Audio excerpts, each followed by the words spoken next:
नमस्कार मित्रांनो, सुरुवातीलाच बातमी आहे पावसासंदर्भातील.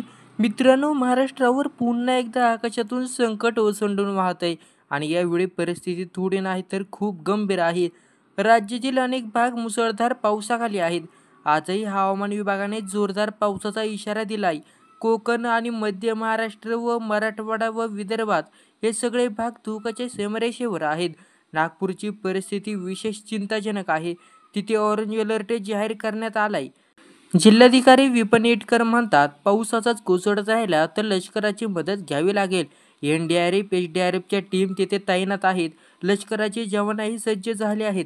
आतापर्यंत 40 जणांचं रेस्क्यू ऑपरेशन यशस्वी. शाळा बंद, नागरिकांना घरातच राहण्याचं आवाहन या ठिकाणी करण्यात आलंय.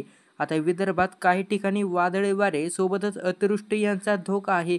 पूर्व विदर्भात हलके ते मध्यम सरींचा अंदाज आहे. कोकणात तर स्थिती अजून पावसाची थोडी चिंतेची आहे. हवामान विभागानं रेड अलर्ट दिला असून रायगड, रत्नागिरी आणि मुंबईच्या काही भागांमध्ये मुसळधार पावसाची शक्यता वर्तवण्यात आली आहे. किनाऱ्यांवर न जाण्याचं आवाहन करण्यात आलंय.